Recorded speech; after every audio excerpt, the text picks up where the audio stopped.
Hello friends, welcome back in my YouTube channel R F का nursing classes. तो आज हम डिस्कस करेंगे एबॉर्फन, जो कि हाई रिस्क प्रेगनेंसी का एक बहुत ज़्यादा इंपॉर्टेंट टॉपिक है एबॉर्फन। तो इसका आज हम लोग पार्ट 1 डिस्कस करेंगे और अगले क्लासेस में हम लोग पार्ट 2 डिस्कस करेंगे। तो आज का हम लोग क्लासेस है एबॉर्फन पार्ट 1 डिस्कस करेंगे।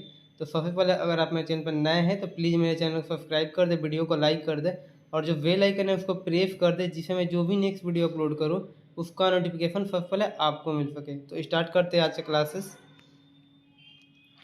सबसे पहले इसका डिफिनीशन जो एबॉर्फन होता क्या है, तो इसमें दे रहा है any bleeding during pregnancy is abnormal is called abortion. यानी कि एक नॉर्मल का डिफिनीशन छोटा सा होता है, any bleeding during pregnancy is abnormal is called abortion. यानी कि प्रेगनेंसी के दौरान और कोई ब्लीडिंग्स होती है जो कि एबनॉर्मल होता है तो उस कंडीशन को हम लोग एबॉर्फन बोलते हैं। लेकिन एक इसका फुल डिफिनीशन से यहाँ पे दिया है, वो छोटा सा डिफिनीशन से एक इसमें दे रहा है abortion is a process a partial और complete separation of the product of conception from the uterine wall with और विदाउट पार्शियल और complete expulsion from the uterine cavity before the age of viability.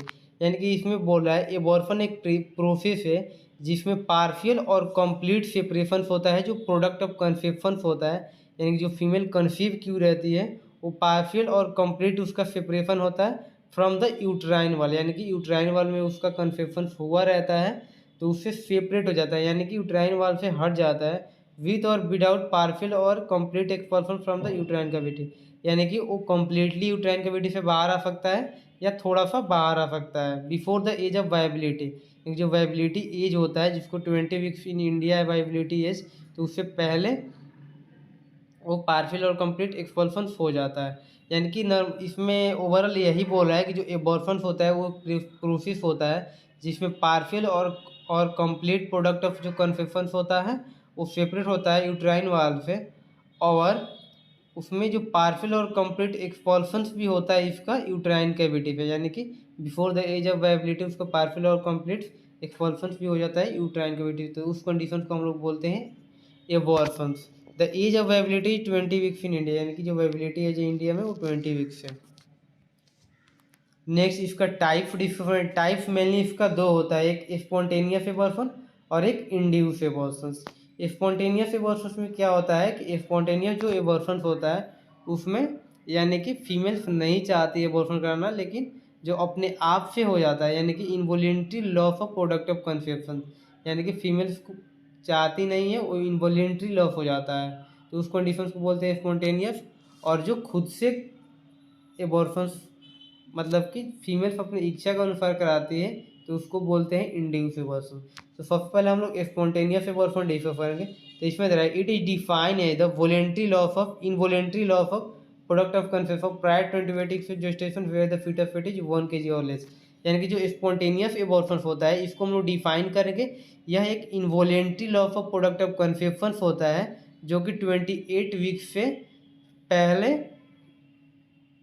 Conception prior 28 week से gestation where the foetus fate.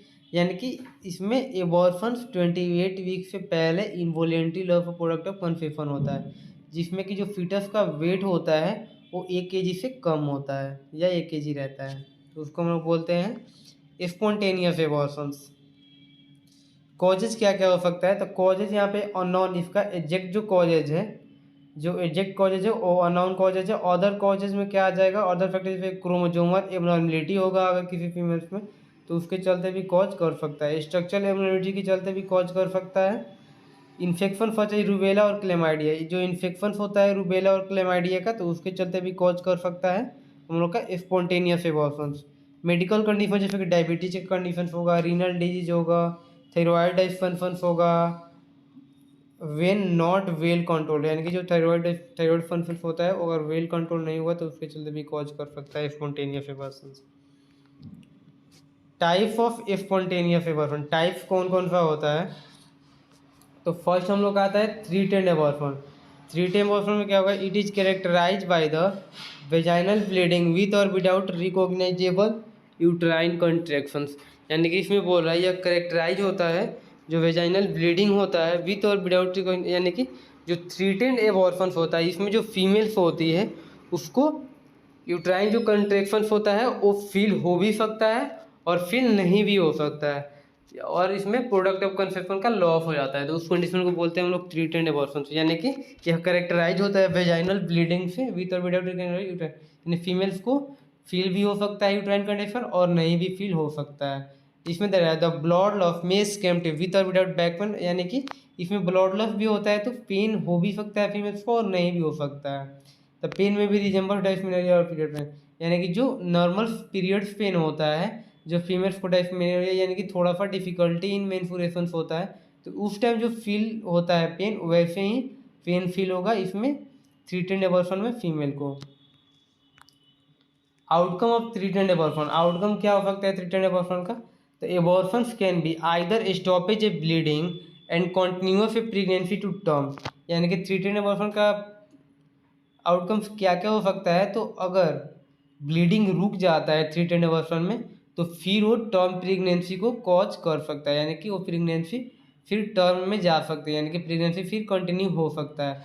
और continuous bleeding होता है तो इसमें ये होगा कि जो भी प्रोडक्ट ऑफ कंसेप्शन होगा वो यूट्राइन वाल से बाहर आ जाएगा। तो इसमें दो ये आउटकम्स दिया है। डायग्नोस्टिक एवेल्यूशन में क्या करेंगे? VDR है, वल्नरेबल डिजीज रिसर्च लेबोरेटरी, एक टेस्ट होता है वहाँ से हम लोग पता लगा सकते हैं ट्रीटेड एबॉर्शंस का। रूटीन एग्जामिनेशन ऑफ यूरिन, यानी कि यूरिन का रूटीन एग्जामिनेशन करेंगे, एबीओ ग्रुप इन्वेस्टिगेशंस करेंगे और थ्राइड फंक्शन टेस्ट करेंगे। मैनेजमेंट क्या क्या कर सकते हैं? तो जनरल एंड सिस्टमेटिक एग्जामिनेशन में रिवील कॉज ऑफ थ्रीटेड, यानी कि इसका जनरल और सिस्टमेटिक एग्जामिनेशन करेंगे जो कि रिवील करेगा थ्रीटेड एबॉर्शन के कॉज को। इनेविटेबल नेक्स्ट हम लोग का टाइप है inevitable abortions, the women present with bleeding often heavy with clot A product of conception, यानी कि इसमें जो फीमेल्स होगा उसको यूट्राइन कंट्रेक्शंस फील होगा और इसमें ज़्यादा पेन होगा और ब्लीडिंग भी इसमें ज़्यादा होगा क्लॉट के रूप में, और हेवी ब्लीडिंग होगा यानी कि ज़्यादा ब्लीडिंग होगा। The blood loss may be heavy and mother in effect, यानी कि इतना ब्लीडिंग होगा बहुत ज़्यादा ब्लीडिंग जिसके चलते मदर जो शॉक्ड स्टेट में भी जा सकती है। The cervix is dilated and on examination product में भी फिन थ्रू द, यानी कि जो फॉर्बिक्स होता है वो डायलेटेड हो जाता है और जो प्रोडक्ट ऑफ कंसेप्शन होता है उसको हम लोग जो सर्विक्स का ऑफ होता है वहाँ हम लोग देख भी सकते हैं। मैनेजमेंट क्या होगा इनेविटेबल एबॉर्शंस का? द ब्लड लॉस में भी कंट्रोल बाय एडमिनिस्ट्रिंग इंजेक्शन फाइनटोनिन और ऑगमेंटिन, यानी कि फिनटोनिन के जो इंजेक्शन होता है ऑगमेंटिन का उसको देके कंट्रोल कर सकते हैं। फॉर पेन मैनेजमेंट प्रोवाइड, यानी कि पेन मैनेजमेंट के लिए हम लोग एनाल्जेसिक्स दे सकते हैं। इनकम्प्लीट एबॉर्शंस, इसमें दे रहा है in this type of abortion remnant of placenta remain within the uterine wall contributing to heavy and profuse bleeding, यानी कि इसमें बोल रहा है इस टाइप एबॉर्शन के टाइप में जो रेमिनेंट ऑफ प्लासेंटा होता है वो बच जाता है यूट्राइन वाल में जो कि हेवी ब्लीडिंग को कंट्रीब्यूट करता है। नेक्स्ट रहा है management IV and IM ergometrine is given control bleeding, यानी कि IM और IV या IM इंजेक्शन ऑगमेंटिंग जिससे कि ब्लीडिंग होगा वो कंट्रोल होगा। Evacuation of the uterus to remove any retained tissue should be done under the general anaesthesia when the mother in stable condition, यानी कि इसमें दे रहा है अगर कोई भी रेमिनेंट पार्ट बढ़ जाता है यूट्रस में तो उसको जनरल एनेस्थीसिया दे के उसको इवैक्यूएट कर लेते हैं हम लोग, यानी अगर मदर स्टेबल कंडीशंस में है तो। Incomplete miscarriage cause of maternal, यानी जो इनकम्प्लीट मिसकैरेज होता है यानी कि आफ्टर एबॉर्शंस जो चीज़ें बच जाती है यूट्राइन कैविटी में वो कॉज करता है मैटरनल मोटिलिटी को। कंप्लीट एबॉर्शंस चौथा टाइप है स्पॉन्टेनियस एबॉर्शन का, the conception of products placenta and membrane are expelled completely from the uterus, यानी जो कंप्लीट एबॉर्शन होता है इसमें जितने भी प्रोडक्ट ऑफ कंसेप्शन होते हैं रेमिनेंट ऑफ प्लासेंटा सारा एक्सपेल आउट हो जाता है from the uterine cavity.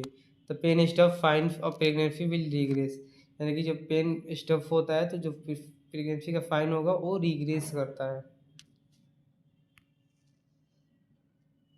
Then thank you all and I hope जो आज का क्लासेस था एबॉर्शन का पार्ट 1 वो आप सबको समझ में आया होगा और इसका पार्ट 2 हम लोग अगले क्लासेस में अपलोड कर देंगे। तो अगर मेरा वीडियो अच्छा लगा हो तो प्लीज़ मेरे चैनल को सब्सक्राइब करें, वीडियो को लाइक कर दे और जो बेल आइकन है उसको प्रेस कर दे जिससे मैं जो भी नेक्स्ट वीडियो अपलोड करूँ उसका नोटिफिकेशन सबसे पहले आपको मिल सके।